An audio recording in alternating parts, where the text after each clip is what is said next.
आज अखिल भारतीय विद्यार्थी परिषद के दर्जनों कार्यकर्ताओं ने बेसिक शिक्षा अधिकारी कार्यालय पहुंचकर जोरदार धरना प्रदर्शन करते हुए ऑफिस में तालाबंदी की। ऑफिस के क्लर्कों पर आरटीई में एडमिशन के नाम पर वसूली किए जाने का आरोप। अखिल भारतीय विद्यार्थी परिषद के दर्जनों कार्यकर्ता इकट्ठा होकर जोरदार नारेबाजी और प्रदर्शन करते हुए बेसिक शिक्षा अधिकारी के ऑफिस पहुंचे और बीएससी दफ्तर में भ्रष्टाचार और आरटीई में एडमिशन के नाम पर 20 से 30 हजार रूपये की वसूली दफ्तर के क्लर्कों द्वारा किए जाने का आरोप लगाते हुए जमकर हंगामा किया। बेसिक शिक्षा अधिकारी कार्यालय में तालाबंदी कर दफ्तर पर ही धरने पर बैठ गए। कुछ कर्मचारी अंदर रह गए। इस दौरान ऑफिस के कर्मचारी जो अंदर पहुंच गए थे वे अंदर ही बंद हो गए, जबकि कुछ कर्मचारी बाहर ही रह गए।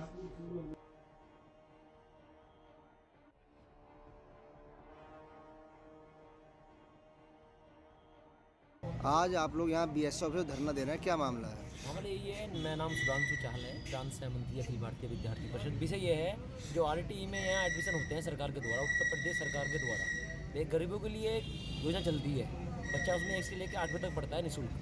तो उस योजना में गरीबों का किसी का नाम नहीं है उस लिस्ट में। जो इन्होंने लिस्ट कल जारी की है, उस लिस्ट में जिसकी आय 1 लाख से ऊपर है वह व्यक्ति उसमें उसका नाम है। दूसरी चीज़, यहाँ हमारी बीएससी साहब से बात हुई, जो यहाँ परिवार आ रहे थे यहाँ लगातार जो अपने एडमिशन कराने के लिए आ रहे थे अंदर, तो यहाँ जो अंदर डीसी मीना जी जो इसके इंचार्ज है, जो उनके एडमिशन करते हैं, वहाँ उन्होंने सबसे बात करके किसी के एडमिशन नहीं किए। जिन्होंने 20 से 30 हज़ार रुपये इन्होंने एक एडमिशन के लिए नगर में, हमारे जो यहाँ बैठे हैं परिवार कि हम बोल रहे हैं कि 20 से 30 हज़ार रुपये एक एडमिशन के लिए कराने के लिए, उसके बाद वरना नाम नहीं आएगा वरना पैसे दो। तो ऐसे बहुत परिवार हमारे साथ हैं यहाँ। तो यहाँ अखिल भारतीय विद्यार्थी परिषद आज यहाँ कार्यालय पर बैठा है। जो परिवार हमारे साथ बैठे हैं, जब तक उनके साथ एडमिशन नहीं होगा उनके साथ हम यहाँ बैठे रहेंगे। एडमिशन तो होगा तो पेपर होने वाले होंगे? नहीं, अभी यहाँ चल रही है प्रक्रिया, पेपर नहीं हो, नए सत्र में एडमिशन चलने वाले हैं 25-26 के लिए। में मनाई गई पूर्व पीएम अटल जी की जयंती। भाजपा कार्यकर्ताओं ने निकाली पदयात्रा, विचार गोष्ठी आयोजित कर अटल जी को दी गई श्रद्धांजलि। हाथरस में विभिन्न स्थानों पर पूर्व प्रधानमंत्री अटल बिहारी वाजपेयी की जयंती मनाई गई। इस मौके पर भाजपाइयों ने शहर में पदयात्रा निकाली और विचार गोष्ठी आयोजित कर अटल जी को श्रद्धांजलि दी। भाजपाइयों ने अटल जी के छवि चित्र पर माल्यार्पण कर उन्हें श्रद्धांजलि दी। इस मौके पर भाजपा जिलाध्यक्ष शरद महेश्वरी ने अटल जी के जीवन चरित्र पर प्रकाश डाला, उनसे प्रेरणा देने की अपील की। इस मौके पर भाजपा जिलाध्यक्ष शरद महेश्वरी, नगरपालिका अध्यक्ष श्वेता चौधरी के अलावा हरीश सिंह, रमेश राजपूत, विवेक गुप्ता, राम कुमार महेश्वरी, कृष्ण मुरारी, वाष्णेय, नीरेश कुमार और इसी के साथ साथ तमाम भाजपाई मौजूद रहे। इसके बाद आगरा रोड स्थित शहीद पार्क पर एक विचार गोष्ठी का आयोजन किया गया।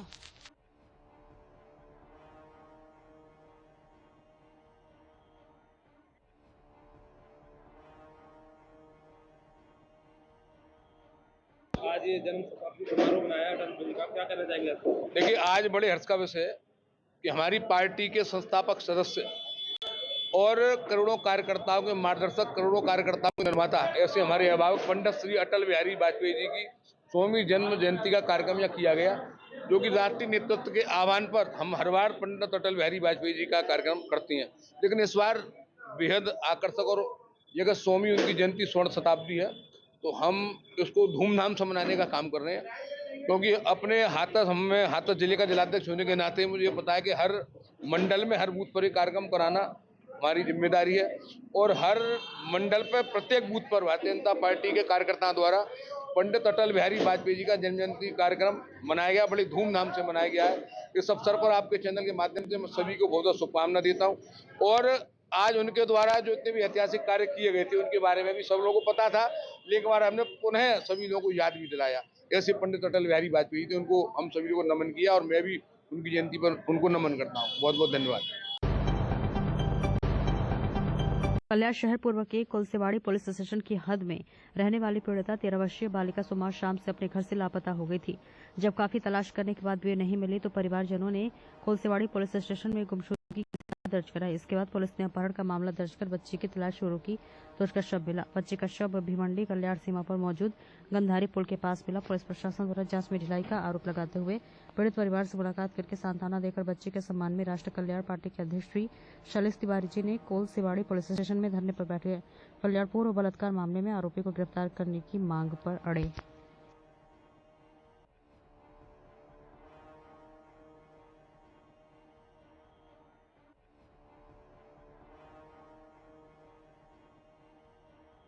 ये सब अपने दिमाग से निकाल दीजिए। जब तक इनके ऊपर कठोर कार्रवाई नहीं होगी, सरकार को जागने की अब जरूरत है। ये मामला सिर्फ पुलिस स्टेशन से निगड़ित नहीं है। सरकार क्या कर रही है इतने साल से? बदलापुर की घटना कितने दूर के? 1 साल पहले फिर कोतवाली में ये घटना हुई थी। आज ये हुआ, किडनैपिंग, रेप, मर्डर, 3 चीजें हो रही है। कर क्या रही है पुलिस? वही पूछने आ रहा हूँ मैं। बहुत आपसे गलत पूछ रहा हूँ मैं। घटने की पुनरावृत्ति नहीं हो इसके लिए धरना, उपोषण, आंदोलन ये सब होता है। कल्याणपुर की जनता है ना, उनका खून पानी हो गया, खोल नहीं रहा है। इतनी बड़ी घंटा लोग ज्ञापन देकर अपना जान छुड़ा रहे हैं। यूपी के राज्यपाल आनंदीबेन पटेल उत्तर प्रदेश शाहजहांपुर के पुलिस लाइन में हेलीकॉप्टर द्वारा पहुंचे हेलीपैड पर वित्त मंत्री सुरेश कुमार खन्ना ने शॉल उड़ाकर सम्मानित किया। सांसद राज्यसभा मिथिलेश कुमार कठेरिया ने पुष्पगुच्छ भेंट कर स्वागत किया। शहर के अटल बिहारी वाजपेयी ऑडिटोरियम प्रेक्षागृह में पहुंची शाहजहांपुर के अटल बिहारी वाजपेयी ऑडिटोरियम में जनपद रत्न अलंकरण समारोह में शिरकत करने पहुंची। हेलीपैड से सीधे उल्टे बिहारी वाजपेयी ऑडिटोरियम हेलीपैड से सीधे अटल बिहारी वाजपेयी ऑडिटोरियम प्रेक्षागृह पहुंची, जहां उन्होंने जनपद रत्न सम्मान समारोह में हुई शामिल।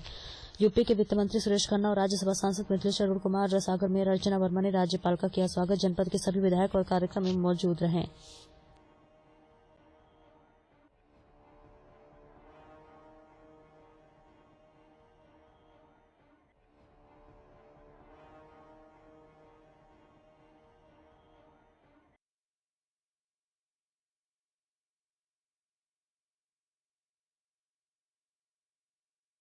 और हमारे वित्त मंत्री इधर है।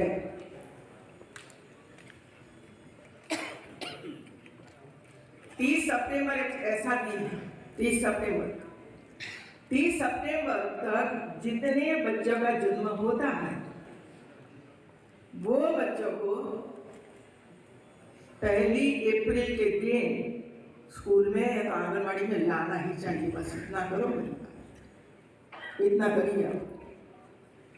आप सोच लीजिए, मैंने प्रश्न पूछा, वो कोई बच्चा 31 अगस्त को जन्म लेता है, आपकी स्कूल 1 अप्रैल को शुरू होती है और ये बच्चा 31 अगस्त को स्कूल में एडमिट होता है, तो 4-5 महीना चला गया, कौन पढ़ाएगा? और इसी वजह से सभी बच्चे 30 सितंबर तक जितने बच्चों का जन्म हुआ है उसका लिस्ट बनाकर 1 अप्रैल को दाखिल कर देना चाहिए। भोजन भी मिलेगा, पढ़ाई भी मिलेगी, ये करना चाहिए मित्रों। और मुझे प्रॉमिस किया है अधिकारियों ने, काम ये करेंगे मित्रों, ये करेंगे। इसी तरह आंगनबाड़ी में भी 1 अप्रैल को आंगनबाड़ी में प्रवेश होता है, लेकिन 30 अगस्त को किसी का जन्म हुआ, 1 अगस्त को किसी का जन्म हुआ, और हम मांग कर चलेंगे कि उसी समय दाखिल करेंगे तो 3 महीने का खाना पीना चला जाएगा, उनको तो भोजन ही नहीं मिलेगा, राशन भी नहीं मिलेगा कि अंदर आया ही नहीं है। ये जो कमियां हैं हमारी, ये कमियां दूर करने की आवश्यकता होती है और इसमें कोई मना नहीं करता है मित्रों, ना कोई मंत्री मना करता है, ना कोई सीएम मना करता है। ये काम अधिकारियों का है, अधिकारियों का है। अर्थघटन अलग अलग मत करिए। ये डेट तय क्यों की है? इसी वजह से तय की है, वहां तक। इटावा थाना बैतपुरा क्षेत्र में मुठभेड़ के दौरान किया गिरफ्तार। अभियुक्त के कब्जे से 1 तमंचा, 4 जिंदा कारतूस, चरखे का कारतूस, 315 बोर, 1 एवं मोटरसाइकिल को बरामद किया गया है। बरामद मुठभेड़ के दौरान अभियुक्त ने 3 राउंड फायर पुलिस पर किए थे। अभियुक्त द्वारा किए गए फायर की एक बुलेट थाना अध्यक्ष बैतपुरा की बुलेट प्रूफ जैकेट में लगी, एक गोली बैतपुरा के उप निरीक्षक सुबोध सहाय के बाएं हाथ में लगी है। थाना बैतपुरा पुलिस द्वारा गैंगस्टर में वांछित हिस्ट्री शीटर को महुला रोड के रेलवे ओवरब्रिज के पास से गिरफ्तार किया गया।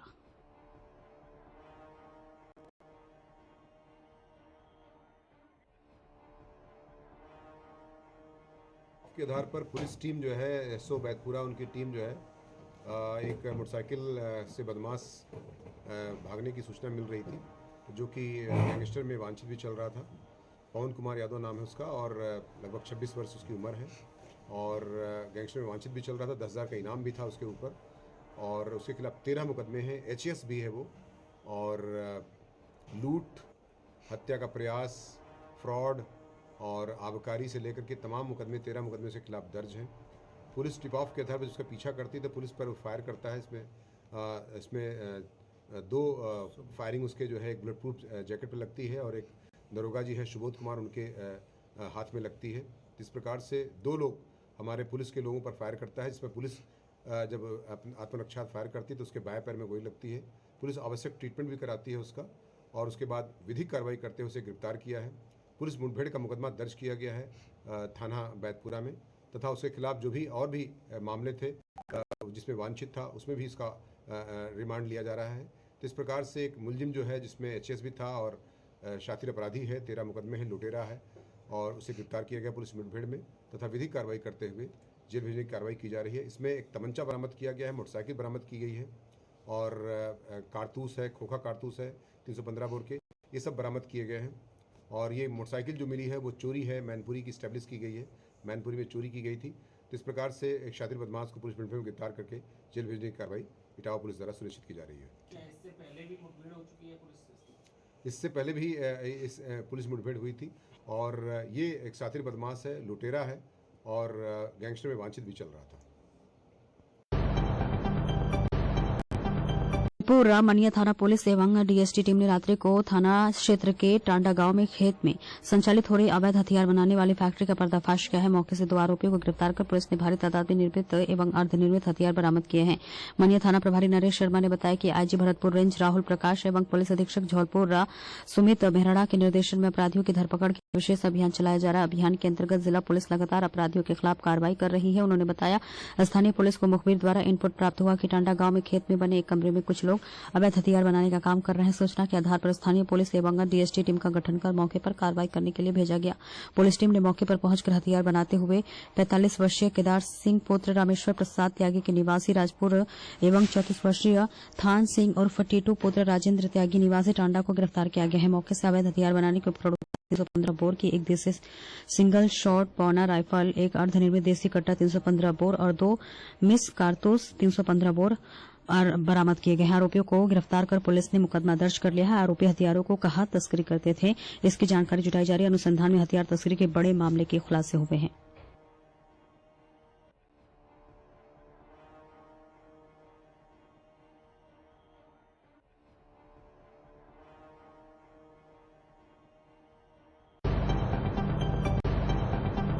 कौन कहता है न्याय जिंदा नहीं है? न्याय तो जिंदा है, पर अन्याय के खिलाफ मजबूती से लड़ने वाला होना चाहिए। पर यह साबित कर दिखा है आगरा के अधिवक्ता साबिर अली राशिद अली व लता कुमारी ने। आपको बता दें चले कि वर्ष 2018 में थाना अछनेरा में पंजीकृत हुए पॉक्सो मुकदमे में पीड़ित व बाइज्जत बरी करार अधिवक्ता साबिर अली रशीद कुरैशी, लता कुमारी, शमशेर खान व बदौनिशा ने वादी को न्याय दिलाकर यह साबित कर दिखाया है कि न्याय अभी जिंदा है।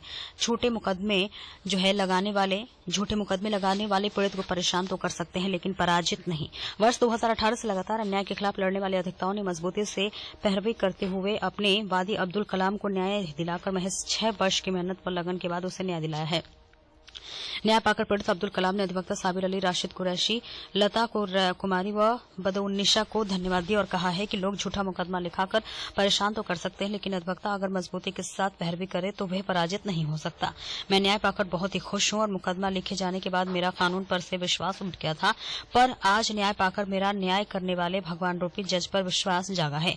न्याय देने वाले जज एक भगवान की तरह होते हैं जिन्होंने हमारे केस को अच्छे से सुना और हमारे गवाह को भी अच्छे से सुनने के बाद जो निर्णय हुआ है वह साबित कर दिखाया कि अन्याय के खिलाफ लड़ने पर पीड़ित को न्याय अवश्य मिलता है। और न्याय पाकर पीड़ित ने जज साहब को भी बहुत बहुत धन्यवाद किया।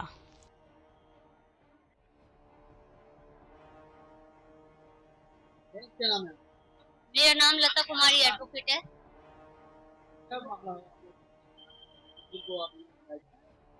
जो हमने जिस मुलजिम को न्याय दिलाया उसका नाम अब्दुल कलाम है, जो कि एक मस्जिद के अंदर पढ़ाते थे बच्चों को, उन पर केस लगाया गया था पॉस्को एक्ट के तहत, जो कि झूठा साबित हमने करके उनको बरी तो करा दिया। उसमें हमें 6 साल लगे। एविडेंस पे एविडेंस हुई जो हमने उनकी साथ की, जो भी एविडेंस उन्होंने दी लाके हमने उनसे झिड़ाई की, उनको झूठा साबित किया। फिर उसका जो भी निर्णय लास्ट में जो हमें आर्गुमेंट करनी थी उसके अंदर हमने अपना पक्ष अब्दुल कलाम के लिए अच्छे से रखा था। और वादी मुकदमा जिसने भी ये मुकदमा लगाया था अब्दुल कलाम के खिलाफ, वो बिल्कुल भी साक्ष्य उसके प्रस्तुत नहीं कर सका। और हमने जो भी उनसे गवाही की उसके आधार पर जजमेंट हुआ, निर्णय किया जज साहब ने और उसको अब्दुल कलाम को बाइज्जत बरी किया गया इस केस में। हमारी भी मेहनत रही, हमने अपने साक्ष्यों के अभाव में उसे बरी कराया। अभी भी जिंदा है, क्योंकि जो भी इंसान फंसता है झूठे मुकदमों में, तो अगर हमारी सच्चाई है और हम उसे अपने सच्चे आधार पे अगर हम उसे लड़ते हैं और अधिवक्ता भी उसमें अपनी जीव जान लगाता, अगर सच्चा इंसान है तो हम उसके लिए लड़ेंगे, तो वो न्याय दिला के ही रहेंगे और न्याय होता भी है। और हमने वो साबित करके आपको दिखाया है कि वो हमने बरी करा के मुक्त किया है। पूरा मनिया थाना पुलिस एवं डीएसटी टीम ने रात्रि को थाना क्षेत्र के टांडा गांव में खेत में संचालित हो रही अवैध हथियार बनाने वाली फैक्ट्री का पर्दाफाश किया है। मौके से 2 आरोपियों को गिरफ्तार कर पुलिस ने भारी तादाद में निर्मित एवं अर्धनिर्मित हथियार बरामद किए हैं। मनिया थाना प्रभारी नरेश शर्मा ने बताया कि आईजी भरतपुर रेंज राहुल प्रकाश एवं अधीक्षक झौलपुर सुमित मेहरा के निर्देशन में अपराधियों की धरपकड़ के लिए विशेष अभियान चलाया जा रहा है। अभियान के अंतर्गत जिला पुलिस लगातार अपराधियों के खिलाफ कार्रवाई कर रही है। उन्होंने बताया, स्थानीय पुलिस को मुखबिर द्वारा इनपुट प्राप्त हुआ कि टांडा गांव में खेत में बने एक कमरे में कुछ लोग अवैध हथियार बनाने का काम कर रहे हैं। सूचना के आधार पर स्थानीय पुलिस एवं डीएसटी टीम का गठन कर मौके पर कार्रवाई करने के लिए भेजा गया। पुलिस टीम ने मौके पर पहुंचकर हथियार बनाते हुए 45 वर्षीय केदार सिंह पुत्र रामेश्वर प्रसाद त्यागी के निवासी राजपुर एवं 34 वर्षीय थान सिंह उर्फ टीटू पुत्र राजेंद्र त्यागी निवासी टांडा को गिरफ्तार किया गया है। मौके से अवैध हथियार बनाने के उपकरणों के साथ 315 बोर की एक देसी सिंगल शॉट पौना राइफल, एक अर्धनिर्मित देसी कट्टा 315 बोर और 2 मिस कारतूस 315 बोर बरामद किए गए हैं। आरोपियों को गिरफ्तार कर पुलिस ने मुकदमा दर्ज कर लिया है। आरोपी हथियारों को कहां तस्करी करते थे, इसकी जानकारी जुटाई जा रही है। अनुसंधान में हथियार तस्करी के बड़े मामले के खुलासे हुए हैं।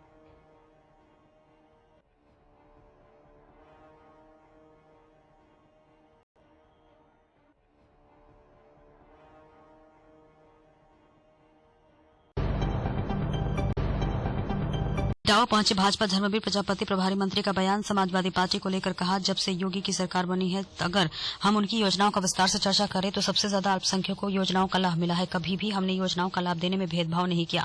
समाजवादी पार्टी अपने कार्यकाल को याद करे, जहां भी कोई भी कार्य होता था भेदभाव के साथ होता था, दबाव चलता था। यदि एफआईआर होती थी तो जाति धर्म पूछकर लिखी जाती थी। हमारे यहाँ कोई भेदभाव नहीं है, हम सबको साथ लेकर चलते हैं, पात्र लोगों को योजनाओं का लाभ देने का कार्य करते हैं। प्रभारी मंत्री ने जिले के अधिकारियों को लेकर नाराजगी जाहिर की। 2 बार बैठक ले चुका है। कार्यकर्ताओं की सुनवाई न होने पर कहा कि हमारा अधिकारियों को यही निर्देशित होता है कि सुनवाई के साथ निस्तारण हो और पीड़ित की सुनवाई के साथ संतुष्टि कैसे हो, इसकी जवाबदेही प्रशासन की बनती है। इटावा अटल बिहारी वाजपेयी सत्ता पक्ष के साथ ही विपक्ष के नेताओं के भी हमेशा पसंद रहे।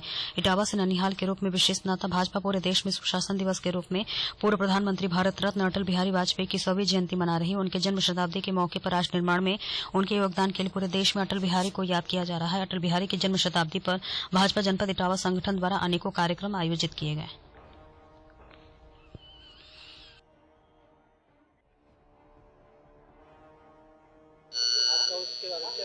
देखिए, हम सब लोग गौरवान्वित महसूस कर रहे हैं अपने को। ऐसे महापुरुषों की पार्टी में हम लोग एक कार्यकर्ता के रूप में काम कर रहे हैं, जिन्होंने राष्ट्र और समाज के लिए अविवाहित रह करके पूरा जीवन अपना समर्पित कर दिया और भारतीय जनता पार्टी को चाहे जनसंघ की स्थापना से लेकर के, चाहे भारतीय जनता पार्टी की स्थापना से लेकर के और यहाँ तक उस वृक्ष को बट वृक्ष बना करके हम लोगों को छाया रूपी बट वृक्ष हमें दिया है। हम लोग गौरवान्वित महसूस कर रहे हैं और मैं मानता हूँ कि हमें उनके जीवन से बहुत प्रेरणा लेनी चाहिए।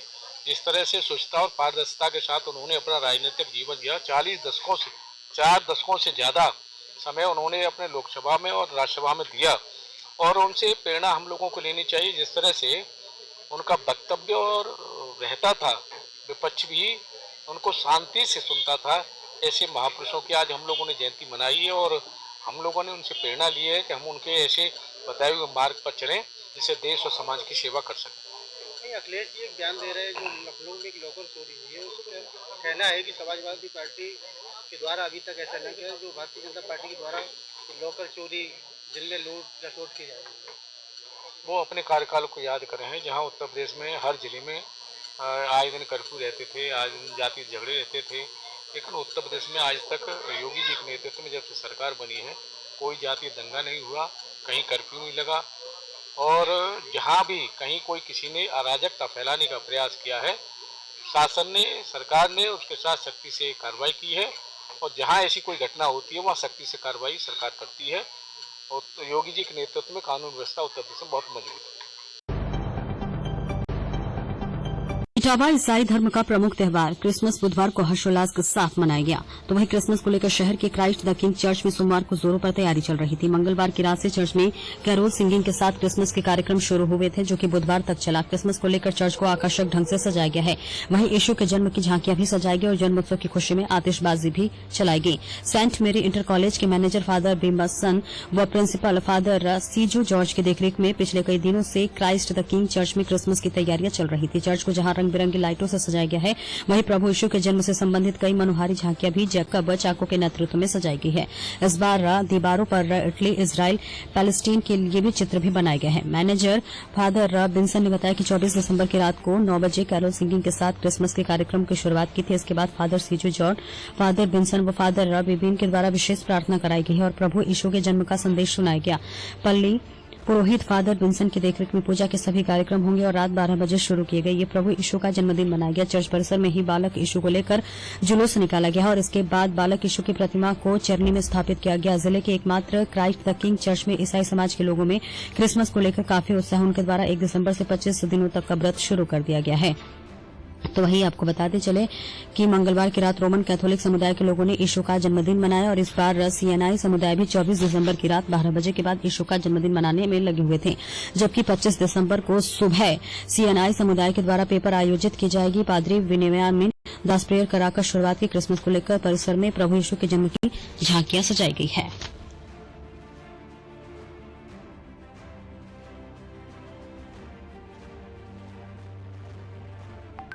आज क्रिसमस डे का प्रोग्राम है, सेलिब्रेशन है, क्या कहोगे इसके? आज का दिन फिर से वही संदेश जो 2000 वर्ष पूर्व मसीह का प्यार, सबका प्रेम, संपूर्ण मानव जाति के लिए और भाईचारे का संदेश। आज समाज में जो सबसे बड़ी कमी है वो आपसी प्रेम। आप तो जान सकते हैं अदालतों में सबसे ज़्यादा केस किस चीज़ को लेकर है कि सब यही प्रॉपर्टी ये सब, और सिर्फ एक चीज़ की कमी की वजह से, जिसमें है प्यार। और वो प्यार परमेश्वर पिता ने मानव जाति को अपने इकलौते पुत्र को भेजकर हमारे सामने दिखाया।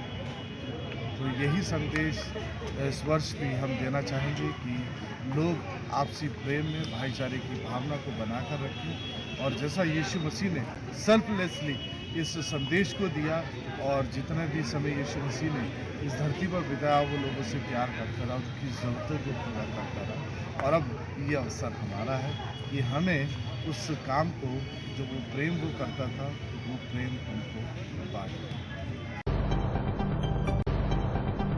और इस बीच संभल से बड़ी खबर। संभल में सीओ अनुज चौधरी को धमकी देने वाला युवक गिरफ्तार। खुद को यूट्यूबर बताकर सीओ का इंटरव्यू मांग रहा था। सीओ अनुज चौधरी के मना करने पर बना रहा था दबाव। सीएम और डीजीपी के नाम से धमका रहा था। मकसूर दादा खुद को यूट्यूबर बीजेपी नेता बताया, लेकिन निकला ट्रांसपोर्टर। सीओ से बात की ऑडियो सोशल मीडिया पर वायरल की। संभल कोतवाली में केस दर्ज कर किया गिरफ्तार। संभल से अंकुर गोयल की रिपोर्ट।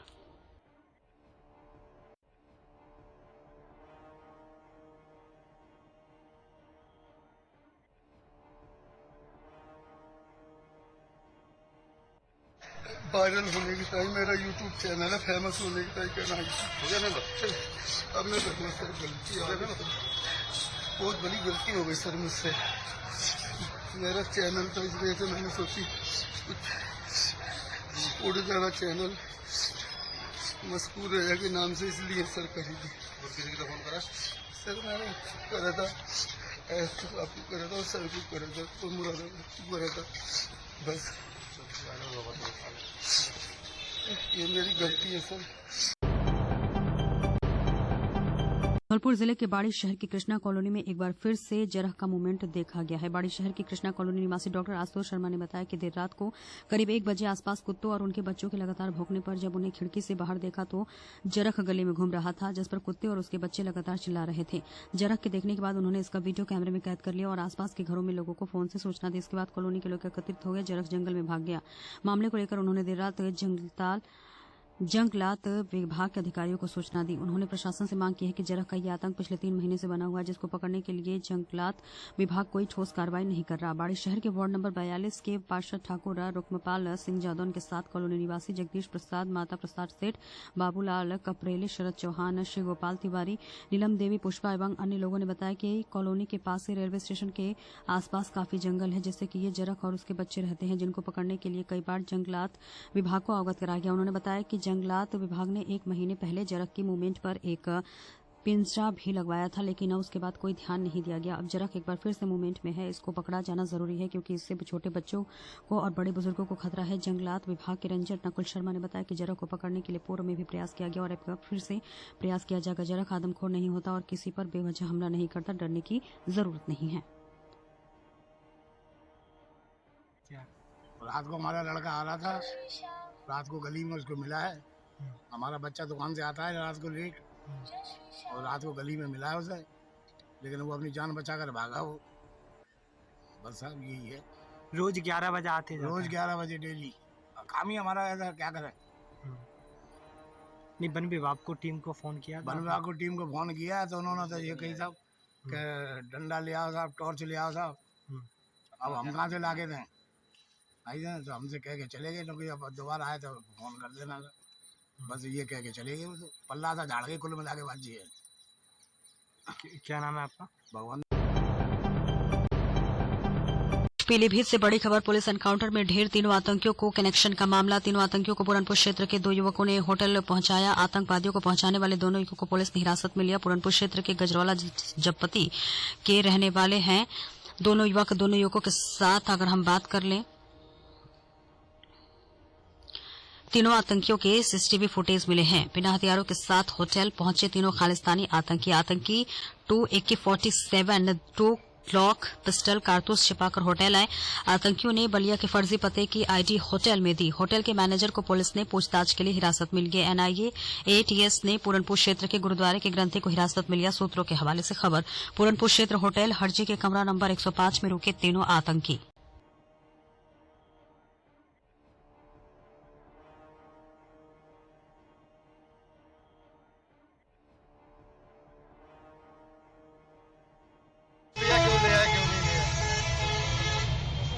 कारण से उठाया होगा। अरे भैया अब उसको पता होगा लड़के को, हमें ये भी नहीं पता, हम तो थे ही नहीं दूसरे कहने घर पे। अच्छा, आपने देखा होगा जो 3 आतंकवादी पुलिस मुठभेड़ में मारे गए थे, उनको आपका बेटा छोड़ने आ रहा सीसीटीवी में दिख रहा है, तो क्या उनका वो तो उसी को पता होगा कि ना दूसरे कहना बच्चे को, हमें तो कुछ ये भी नहीं पता कब छोड़ने आया कब नहीं छोड़ने आया। आपके बेटे की बात नहीं होती थी उनका? ना, उनका कभी फोन नंबर ही नहीं है। तो आपको क्या लगता है वो क्यों छोड़ने आया था होटल तक? क्या कनेक्शन था? ये तो अब उसको पता होगा बच्चे को यार, हमें तो इस बात का कुछ। आपके बेटे को पुलिस ने कब पकड़ा है? पुलिस घर गई थी पुलिस पकड़ने? घर। कहाँ रहते हो आप? हम गजरौला जपती। अच्छा, जसविंदर का कोई नाम मारा है, कहाँ के रहने वाले जसविंदर? क्या आपके बेटे का इनका क्या ताल्लुकात है? जसविंदर का जसपाल तो हमारा लड़का है। जो दूसरा युवक, उसके पिताजी का कहना है कि आपका बेटा उसको साथ में लेके आया था कि कुछ लोग उनको होटल तक छोड़ना है। दोस्ती है क्या पता, वो उसे दूसरे कह रहे संग में ले आया होगा। होटल में आने का कारण क्या था यार? ये तो भैया अब उसी जब बच्चे को पता होगा। तो क्या करता था आपका बेटा? कहाँ रहता था? नहीं, विकलांग है यार।